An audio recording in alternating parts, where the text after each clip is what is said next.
The clock on the wall seemed to tick louder with each passing second as Lily gathered the papers scattered across her desk. Her hands trembled slightly as she organized them into a neat folder. She had been working at Harrington Industries for just over 6 months now, and every day felt like walking on eggshells.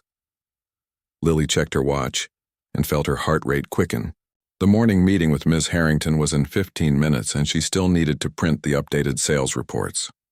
The printer down the hall was notoriously slow, and Ms. Harrington hated waiting for anything. Not again, Lily whispered to herself as the printer jammed halfway through the report. She carefully opened the machine, removed the crumpled paper, and restarted the job. The clock kept ticking. Across the hall, behind a heavy oak door with a gold nameplate reading, Victoria Harrington, CEO, sat a woman in her early 40s. Her dark hair was pulled back into a tight bun, not a single strand out of place. She tapped her manicured nails against the polished surface of her desk as she peered through designer glasses at the email on her screen. Victoria Harrington had inherited Harrington Industries from her father 5 years ago. Under her leadership, the company had grown even more profitable, but the workplace culture had changed dramatically. Her father had been firm but fair. Victoria was simply feared. "Where are those reports?" Victoria muttered, checking her watch. She pressed the intercom button on her desk. "Jenny, has my assistant arrived with the reports yet?" "Not yet, Ms. Harrington," replied the receptionist's nervous voice. Victoria released the button and sighed loudly. "Useless," she whispered to herself. Meanwhile, Lily hurried down the hallway, folder clutched tightly against her chest. She had grown up in a small town, where her parents ran a local grocery store. They had worked hard to send her to college, the first in their family to attend university. Her business degree had landed her this job at Harrington Industries, a position many would envy. But the reality of working under Victoria Harrington was far from enviable. Lily knocked softly on the door. "Enter," came the cold voice from inside. Lily pushed open the door and stepped into the immaculate office. Floor-to-ceiling windows offered a stunning view of the city skyline. Victoria sat behind her massive desk, her expression unreadable. "Good morning, Miss Harrington," Lily said, trying to keep her voice steady. "I have the updated sales reports for you." Victoria glanced at her watch. "You're 2 minutes late. I apologize." The printer was— "I don't need excuses," Victoria cut her off. "I need competence. Is that too much to ask for?" Lily swallowed hard. "No, ma'am. The Anderson meeting is at 2 o'clock. Make sure the conference room is properly set up this time." Victoria's tone was sharp, reminding Lily of last week when the projector had malfunctioned during an important presentation. "Yes, Ms. Harrington. I've already checked the equipment and ordered lunch for the meeting." Victoria raised an eyebrow. "What did you order?" "The sandwiches and salads from Carlton's as you requested." "Did you remember that Mr. Anderson is allergic to shellfish? I can't have him going into anaphylactic shock during our meeting." Lily nodded quickly. "Yes, I specified no shellfish in any of the dishes." Victoria seemed almost disappointed not to find another flaw. She picked up the folder and began flipping through the reports. "These numbers don't look promising for the Eastern region. Sales are down 7% from last quarter," Lily confirmed. "I can read, thank you," Victoria said coldly. "What I need is solutions, not someone to parrot information back to me." Lily hesitated. During her college years, she had excelled in marketing strategy. She had a thought about the Eastern region's performance, but was unsure if she should speak up. "Perhaps," she began cautiously, "the new advertising strategy isn't resonating with consumers in that area.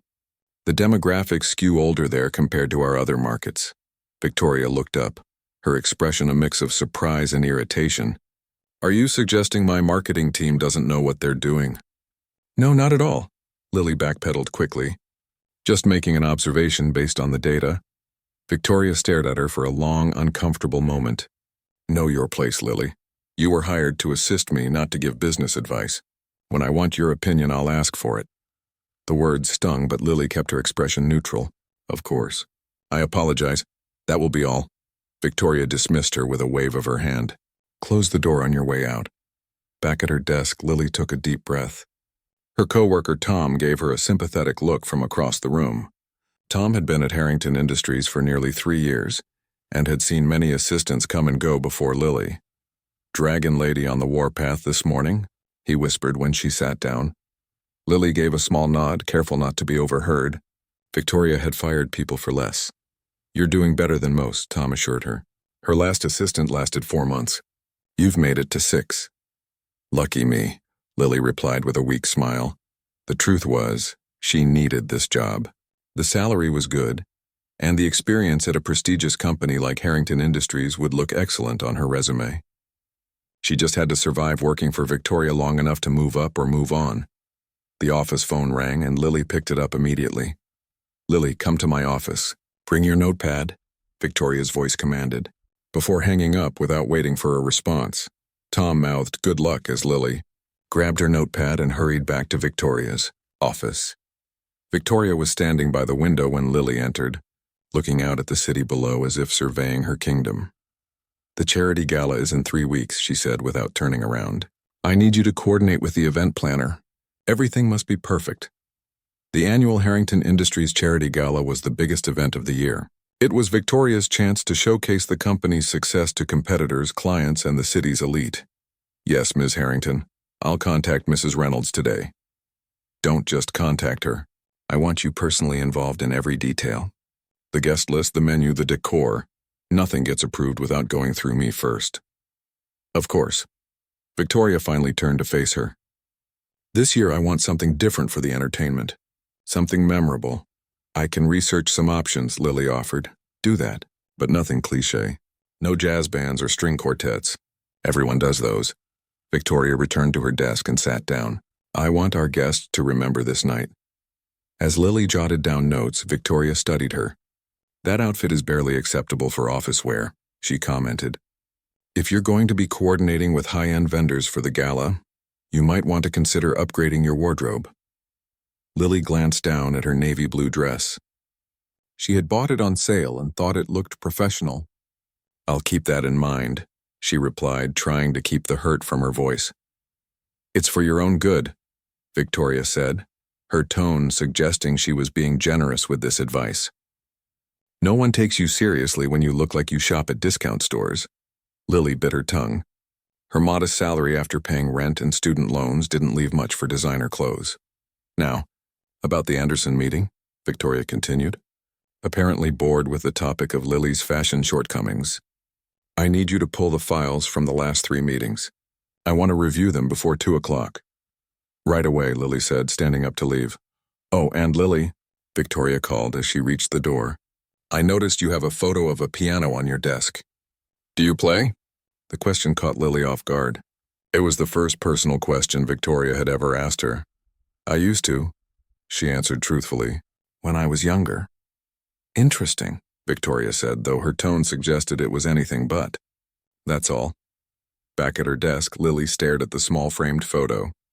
It showed a much younger version of herself sitting at an old upright piano, smiling widely. Music had been her passion once, before practical concerns like college tuition and career prospects had taken priority. She wondered why Victoria had asked about it. In 6 months, her boss had never shown the slightest interest in her as a person. It was unsettling. Everything okay? Tom asked, noticing her confused expression. Yeah, Lily replied, shaking off the strange feeling. Just the usual impossible demands. Hang in there, he encouraged. Word around the office is that Richards in marketing is looking for an assistant. Could be your ticket out of the dragon's lair. Lily smiled gratefully. A transfer within the company would be ideal, keeping the benefits and salary while escaping Victoria's constant criticism. As she began searching for the Anderson files, Lily's mind kept returning to Victoria's question about the piano. Something about it made her uneasy, though she couldn't explain why. Little did she know that this small detail from her past was about to become the centerpiece of Victoria's plans that would change everything in ways neither of them could. Imagine the weeks leading up to the charity gala passed in a blur of endless tasks and mounting pressure. Lily found herself staying late every evening, her desk covered with seating charts, menu options, and countless emails from vendors. The gala was Victoria's pride, her chance to showcase Harrington Industries as the pinnacle of success and philanthropy. The flowers need to be white roses, not lilies, Victoria snapped during their morning meeting. Lilies remind people of funerals. This isn't a funeral, it's a celebration. I'll call the florist right away, Lily assured her, making a note in her already full planner. And the lighting in the ballroom is all wrong. It's too harsh. I want people to look their best, not like they're under interrogation. I've scheduled another walkthrough with the venue manager this afternoon, Lily said. I'll discuss the lighting options with him. Victoria nodded briskly. Good. Now about the guest list. The governor confirmed yesterday, which means security will need to be tightened. Handle that. Already in progress, Lily replied. I've been working with the head of security on the protocols. For a brief moment, Victoria seemed almost impressed, but the expression vanished so quickly that Lily wondered if she'd imagined it. The entertainment is still not finalized, Victoria said, frowning at the planning document on her desk. The string quartet I wanted is booked for a wedding that night. I've contacted several other options, Lily offered. I have videos of their performances if you'd like to see them. I'll look at them later. Victoria waved her hand dismissively. What about the silent auction items? Do we have enough? We've secured 30 high-value items so far, Lily reported, including the vacation package to Bali, the signed sports memorabilia, and the private cooking lesson with Chef Rodriguez. Only 30? Victoria's eyebrows shot up. We had 45 last year. Some of our regular donors have already committed to other charities this season, Lily explained, trying to keep her voice steady. But I'm still following up with several potential donors. Try harder, Victoria demanded. This gala needs to surpass last year's in every way. I won't accept anything less than perfection. The intercom buzzed. Ms. Harrington, came Jenny's voice from reception. Mr. Peterson from the board is here to see you. Send him in, Victoria replied, then turned to Lily. That's all for now. As Lily gathered her notes and headed for the door, Mr. Peterson walked in. He was a tall man in his 60s with silver hair and a friendly smile that seemed out of place in Victoria's cold office. Victoria, always a pleasure, he greeted, then noticed Lily. And who is this young lady? Before Lily could introduce herself, Victoria cut in. This is my assistant, Lily. She's handling the details for the gala. Wonderful. I hear it's going to be quite the event this year, Mr. Peterson said warmly to Lily. We're certainly aiming to make it special. Lily replied with a polite smile. Lily was just leaving, Victoria said pointedly. Of course. Nice to meet you, Mr. Peterson, Lily said as she slipped out the door. Back at her desk, Lily released a long breath. Each interaction with Victoria left her feeling drained. She turned to her computer and began composing emails to the lighting director and the florist. How's gala planning going? Tom asked, rolling his chair over to her desk. About as well as could be expected, Lily replied. Which means Victoria finds fault with everything. Classic Victoria. Tom nodded sympathetically. But hey, at least the gala is only one night. Then you can breathe for a while. If I survive until then, Lily laughed softly. You know, a group of us are going for drinks after work on Friday. You should join us. Might help take your mind off all this. Lily smiled gratefully. I'd like that. Thanks, Tom. The rest of the day passed in a flurry of phone calls and emails. Lily had just finished confirming the menu changes when her phone rang again. Lily, my office. Now, came Victoria's terse voice before the line went dead. When Lily entered the office, Victoria was standing with her arms crossed, looking unusually agitated. We have a problem, she announced. The jazz band we booked as backup entertainment just canceled. Something about their pianist breaking his wrist. That's unfortunate, Lily said, her mind already racing through alternatives. I can start calling other musicians right away. With just 2 weeks to go? Victoria scoffed. Everyone decent is already booked. Perhaps we could consider a solo performer, Lily suggested. A vocalist or... I was thinking about what you said before, Victoria interrupted, a strange gleam in her eye. About playing the piano when you were younger. Lily felt a sudden chill. Oh, that was just a hobby? I haven't played seriously in years.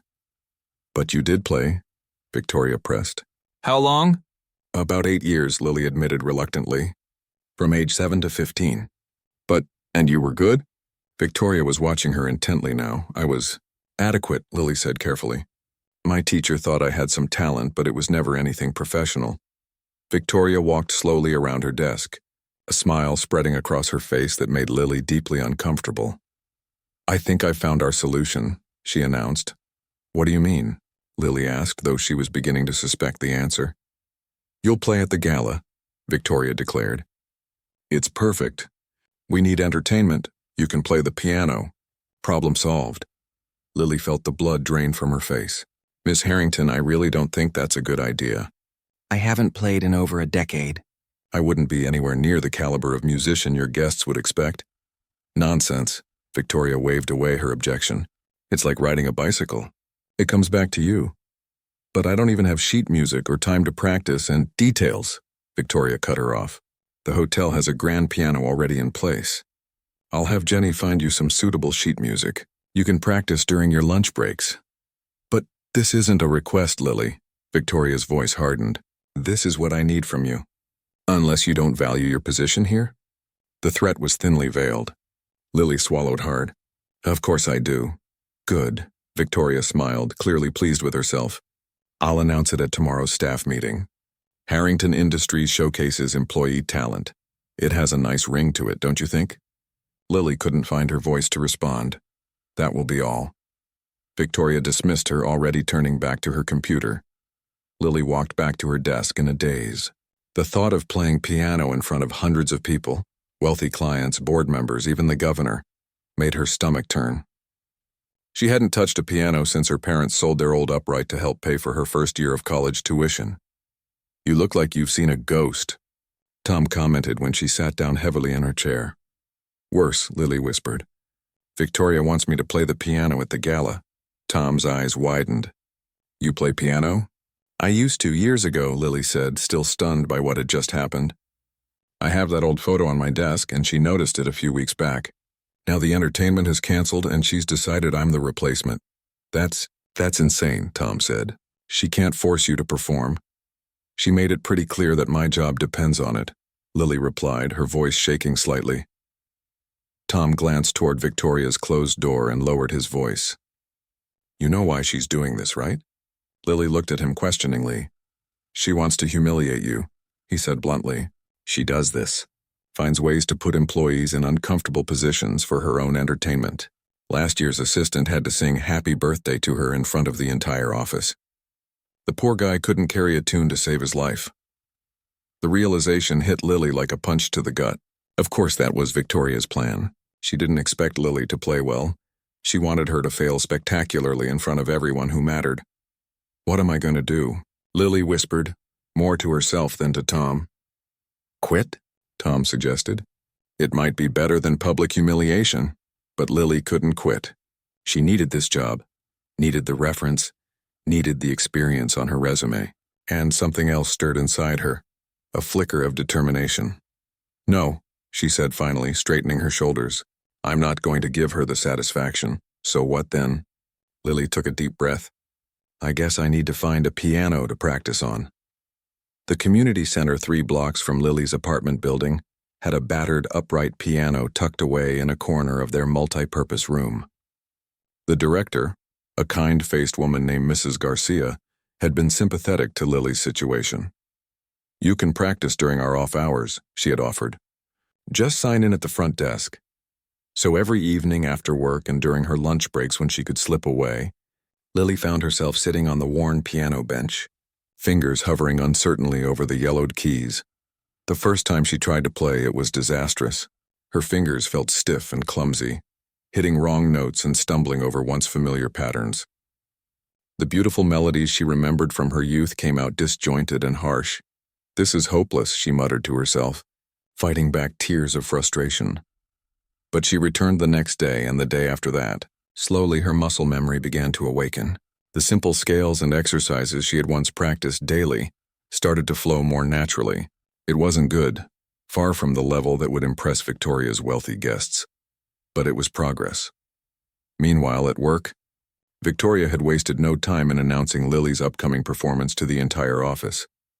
Our very own Lily will be showcasing her piano skills at the gala, she had declared during the staff meeting, her smile not quite reaching her eyes. We're all looking forward to the performance, aren't we? The looks of surprise and pity from her co-workers had been almost unbearable. Only Tom had given her an encouraging nod. Have you decided what you'll play? Victoria asked one morning, stopping by Lily's desk unexpectedly. I'm still working on a few pieces, Lily replied vaguely. Nothing too ambitious, I hope. Victoria said with false concern. "We wouldn't want you to embarrass yourself by attempting something beyond your abilities." As Victoria walked away, Lily felt a surge of determination. She pulled out the sheet music she had been practicing, Debussy's Clair de Lune. It was a piece she had loved as a teenager, one that her piano teacher had insisted she learn despite its difficulty. It was ambitious, perhaps too much so after years of not playing, but the thought of Victoria's smug face pushed her to try. That evening at the community center, Lily practiced with renewed focus. Her fingers stumbled over the delicate arpeggios, but every now and then, a phrase would emerge with unexpected beauty, giving her a glimmer of hope. "That sounds lovely," came a voice behind her. Lily turned to see an elderly man with kind eyes watching from the doorway. "Oh, I didn't realize anyone was listening," she said, embarrassed. "It's still very rough." "I'm Arthur," he introduced himself. "I teach the senior painting class next door. Couldn't help but hear you playing." "I'm Lily," she replied. "And trust me, what you heard wasn't very good." Arthur chuckled. "I've been around music long enough to recognize potential. You have a natural feel for Debussy. The technique can be polished with practice, but the feeling, that's something you either have or you don't." His words gave Lily a small boost of confidence. "I used to play a lot, but it's been years. Now I have to perform at this work event, and I'm terrified." Arthur nodded thoughtfully. "Performance anxiety. I've seen it many times. I used to play with the city orchestra, before arthritis got the better of my hands." Lily looked at him with surprise. "You were a professional musician?" "For 40 years, he confirmed with a smile. "First violin. Now I paint instead. Different art, same passion." An idea struck Lily. Would you be willing to listen to me practice sometimes? Give me some advice?" "I could really use the help." Arthur's face brightened. "I'd be delighted. Music is meant to be shared, after all." For the next week, Arthur became Lily's unofficial coach. He couldn't help with the piano technique specifically, but his guidance on musicality and performance was invaluable. "Music isn't about playing every note perfectly," he told her. "It's about telling a story. What story does this piece tell you?" Lily thought about it as her fingers moved across the keys. "It's like moonlight on water, peaceful but with depth beneath the surface." "Yes," Arthur exclaimed. "Play it like that. Let the audience feel the moonlight." Days turned into weeks and the gala drew closer. Lily practiced every spare moment, her confidence growing incrementally with each session.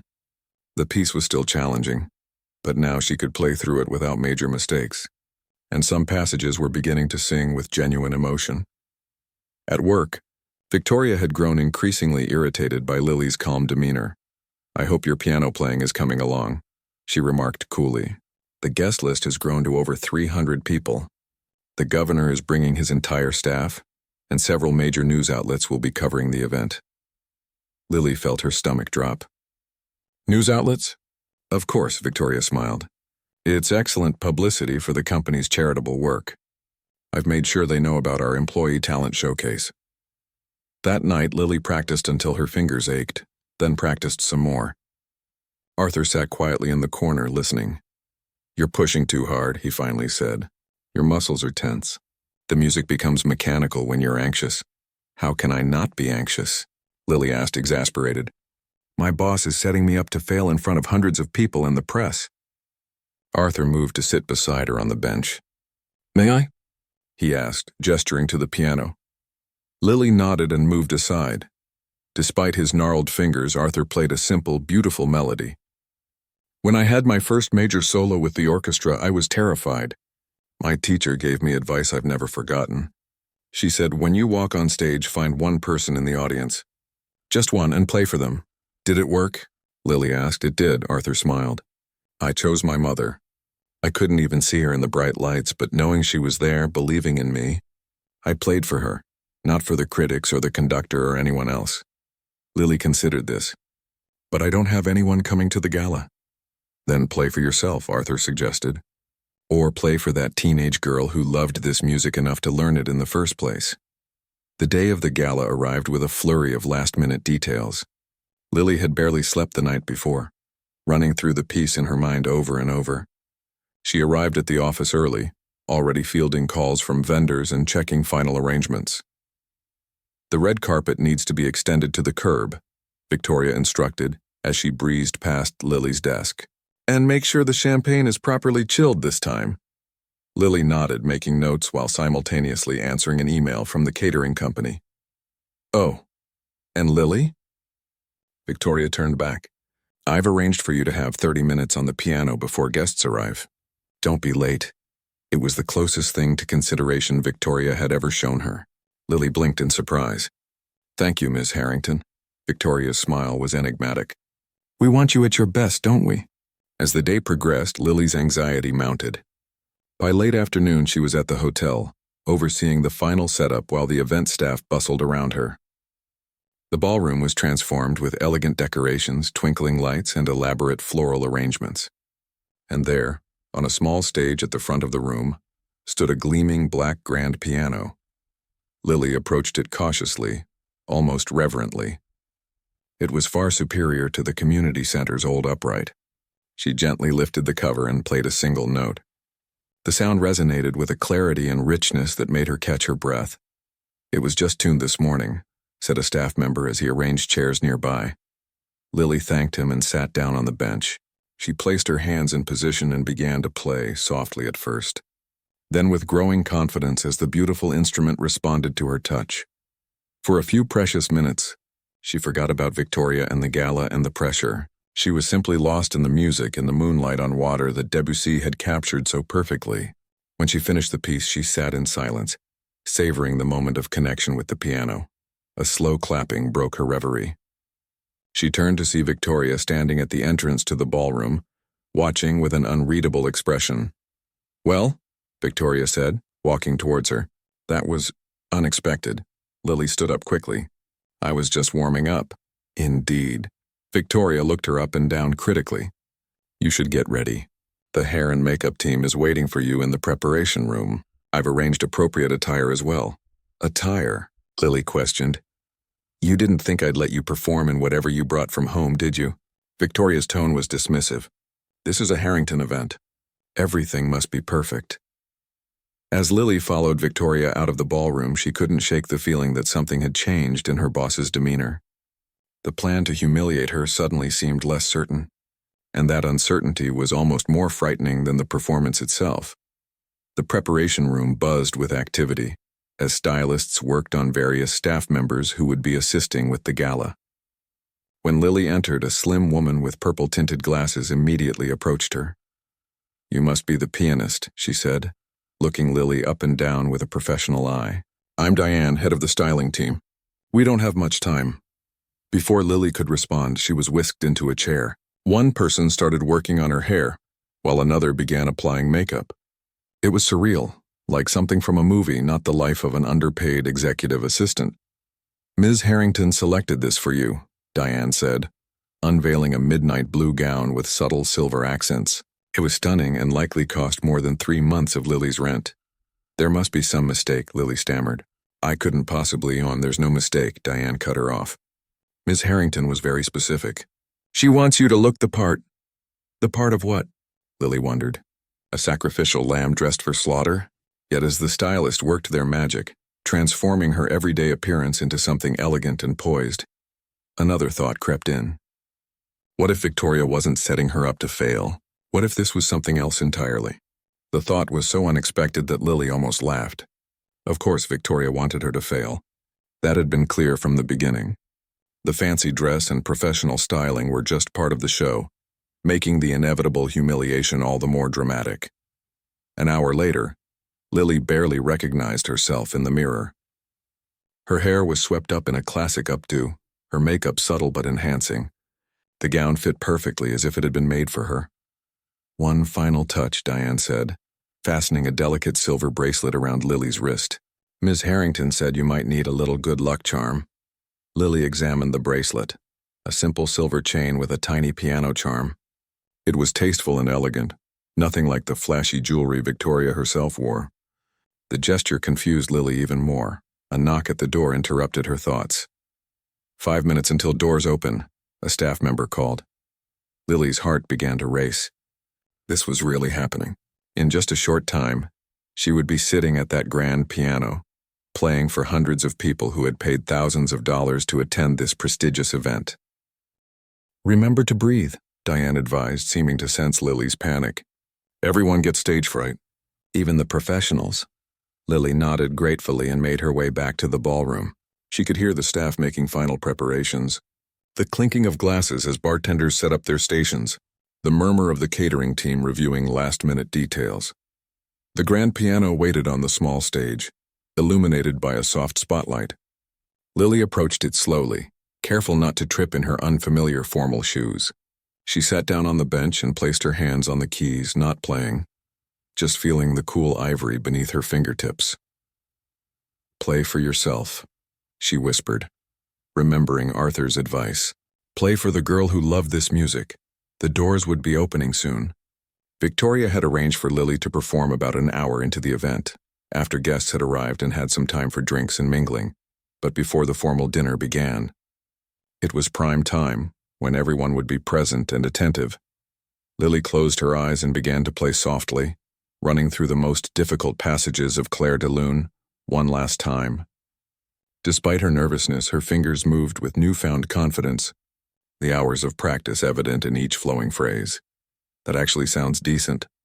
Lily's eyes snapped open to see Victoria standing nearby, resplendent in a crimson gown, diamonds glittering at her throat and ears. "Thank you," Lily replied cautiously. Victoria approached the piano. "The dress suits you," she observed. "I thought it might." "It's beautiful," Lily acknowledged. "I appreciate the loan." "Not a loan," Victoria corrected her. "Consider it a bonus for your extra work on the gala." Lily blinked in surprise. "That's very generous." Victoria waved away her thanks. "You'll be playing right after my welcome speech. Try not to embarrass the company." With that, she turned and walked away, leaving Lily even more confused about her intentions. The guests began to arrive soon after, women in designer gowns, men in impeccable tuxedos, all dripping with wealth and influence. Lily remained by the piano, watching as the ballroom filled. She recognized some faces from business meetings and company events. Board members, major clients, city officials. Victoria moved through the crowd with practiced ease, greeting people with warm smiles that never reached her eyes, laughing at jokes that weren't funny, expertly navigating the social currents of power and money.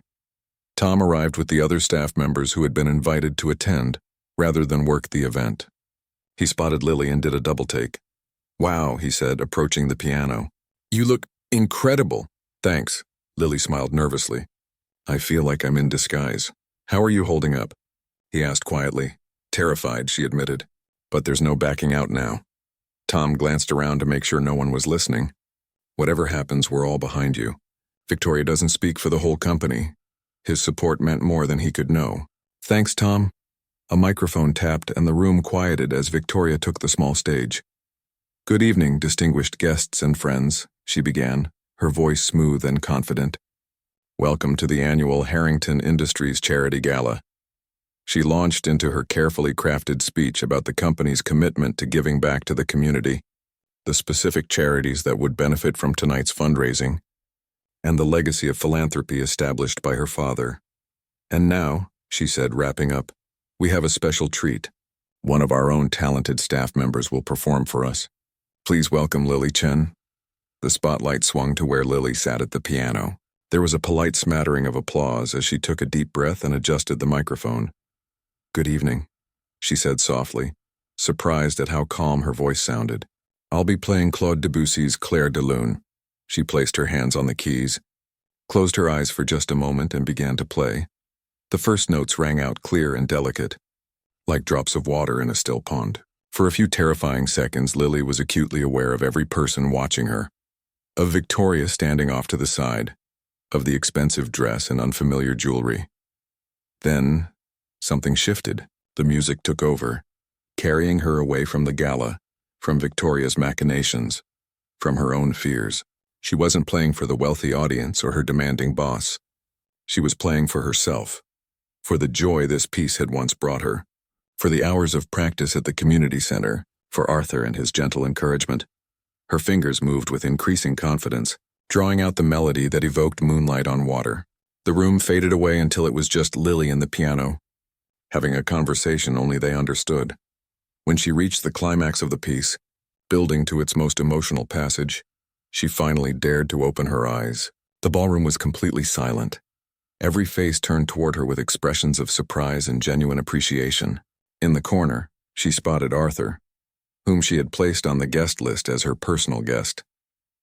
He gave her an encouraging nod, and then almost involuntarily her gaze found Victoria.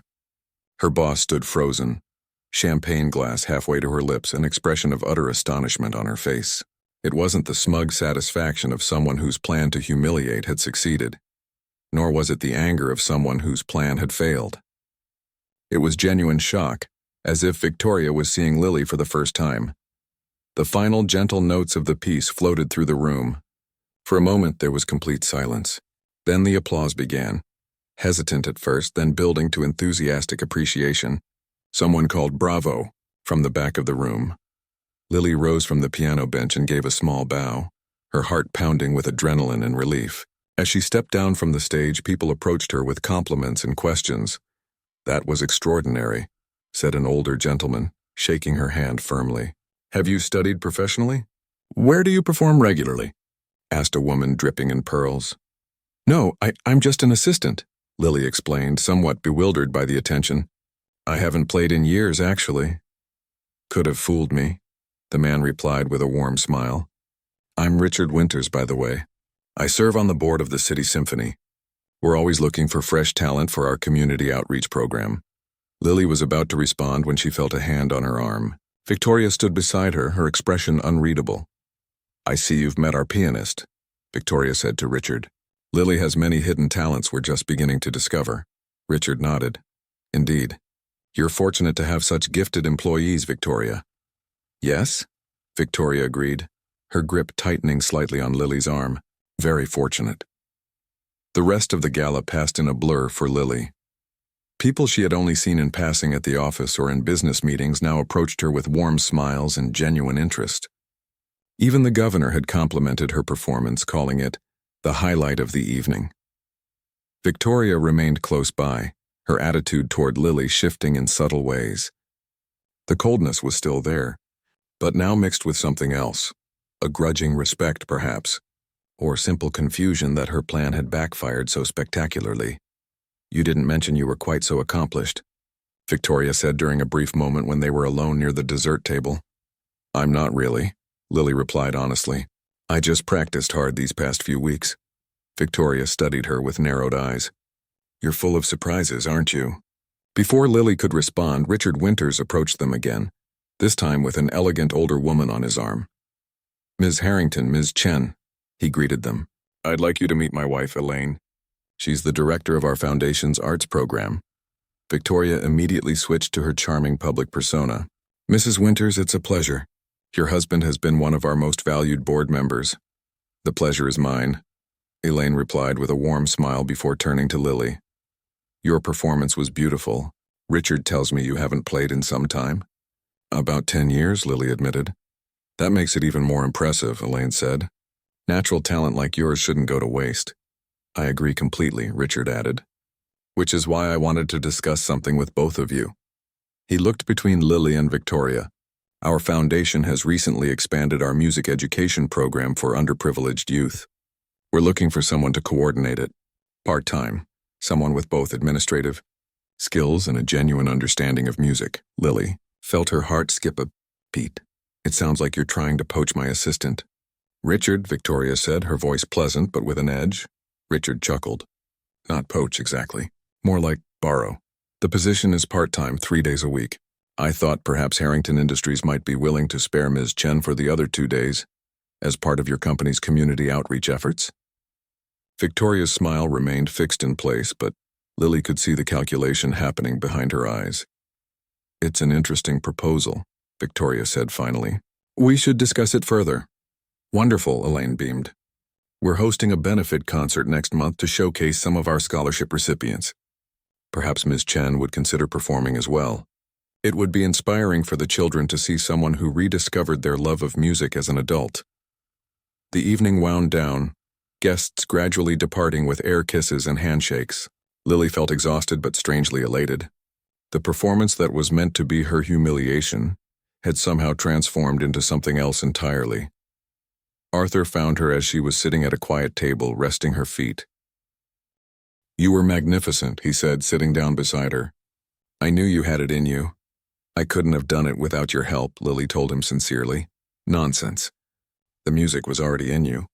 I just reminded you to listen for it." The next morning, Lily arrived at work uncertain of what to expect. News of her performance had spread throughout the office, with colleagues stopping by her desk to congratulate her.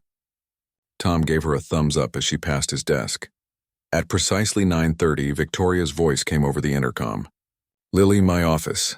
Taking a deep breath, Lily gathered her notepad and headed to the familiar oak door. Victoria was standing at the window looking out at the city skyline.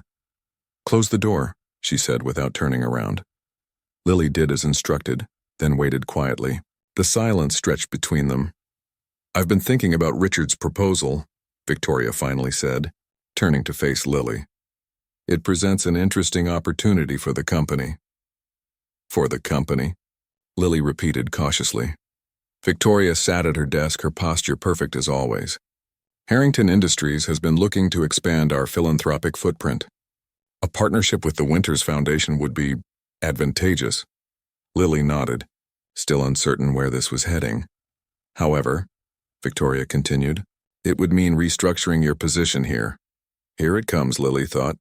After the initial shock of the performance had worn off, Victoria had found a way to punish her after all. "I'd like to create a new role for you," Victoria said, surprising her. "Community Outreach Coordinator. You would work with the Winters Foundation 3 days a week, representing Harrington Industries' interests, and spend the other 2 days here, managing our charitable initiatives."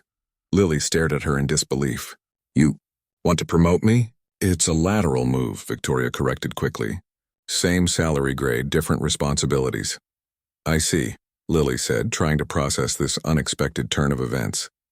"The position comes with some additional benefits, of course. Participation in the executive bonus program, for instance. And a small discretionary budget for continuing education. Piano lessons, perhaps." It wasn't an apology. Victoria Harrington didn't do apologies, but it was something close to acknowledgement. "Thank you," Lily said simply. "I'd be interested in learning more about the position." Victoria nodded briskly. "Good, I'll have HR draw up the paperwork. You'll start next month after the Foundation's benefit concert." "You want me to perform at that too?" Lily asked, surprised. "It would reflect well on the company," Victoria replied, which wasn't quite an answer. As Lily turned to leave, Victoria spoke again. "One more thing, yes? Why didn't you tell me? About your talent with the piano." Lily considered the question. Would it have mattered? "I was hired to be your assistant, not a musician."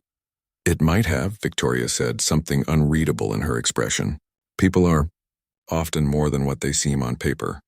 6 months later, Lily stood backstage at the city's concert hall, adjusting the sleeve of her dark blue gown, a new one, purchased with her own money from her improved salary. Through the curtain, she could hear the excited murmur of the audience gathering for the Winters Foundation Spring Showcase. The program featured young musicians from the Foundation's scholarship program, followed by a few guest performers. Lily would close the show with a Chopin piece she'd been practicing for months with her new teacher, a stern but kind woman recommended by Arthur. 5 minutes, called the stage manager. Lily nodded, taking deep breaths to calm her nerves. She had performed several times now since the fateful gala, each time with growing confidence, but the flutter of excitement before stepping on stage never quite went away. "Nervous?" came a familiar voice. Lily turned to see Victoria standing there, elegant as always in a tailored black suit. "A little," Lily admitted. "I didn't expect to see you here tonight." "I'm representing the company," Victoria said with a small shrug. "We're a major sponsor, after all." Their relationship had evolved over the past months into something that wasn't quite friendship, but was no longer the cold boss-assistant dynamic of before. They worked together on community projects, attended foundation meetings, and occasionally, very occasionally, shared a moment of genuine connection. "The program looks impressive," Victoria commented, glancing at the printed booklet in her hand. "These scholarship students are quite talented." "They're amazing," Lily agreed warmly. "Some of them have overcome incredible challenges to pursue music." Victoria nodded, then seemed to hesitate before speaking again. My father used to play, you know. The piano. Not professionally, but he loved it.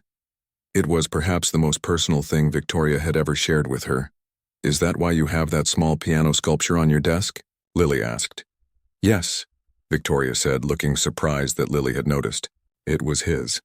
One of the few personal items I kept after he died. The stage manager approached them. 2 minutes, Miss Chen. As Lily made final preparations, Victoria said almost awkwardly, Good luck out there. Thank you, Lily replied, genuinely touched by the gesture. She walked onto the stage to warm applause, the spotlight finding her as she took her place at the grand piano. Before beginning, she looked out at the audience. In the front row sat Arthur, beaming with pride. Beside him were several of her students from the foundation, watching with wide, hopeful eyes, and there, in the reserved section for sponsors, sat Victoria Harrington, her face unreadable as always, but her presence a reminder of the strange twist of fate that had brought Lily to this moment. Lily placed her fingers on the keys and began to play, the music flowing from her heart through her hands. What had begun as an attempt to humiliate her had instead opened a door to a new life, one where she had rediscovered a forgotten part of herself and found unexpected strength along the way. Sometimes, she reflected as the music soared around her, the most important performances in life happen when we least expect them, and the most meaningful victories come not from defeating others, but from rediscovering ourselves.